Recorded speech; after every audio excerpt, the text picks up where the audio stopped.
Диалог по Гагаузии. Традиционные гагаузские вина.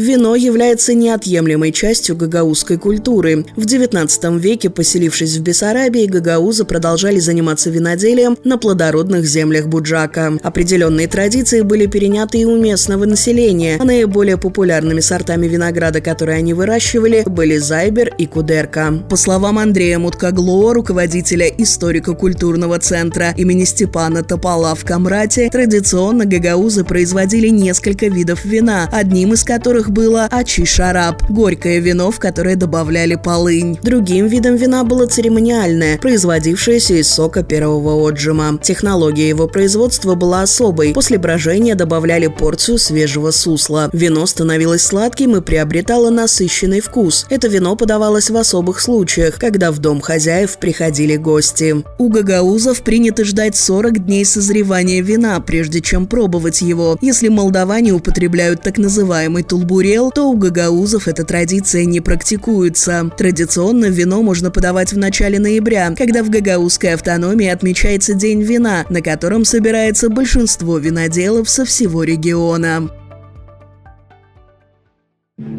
Диалог по Гагаузии.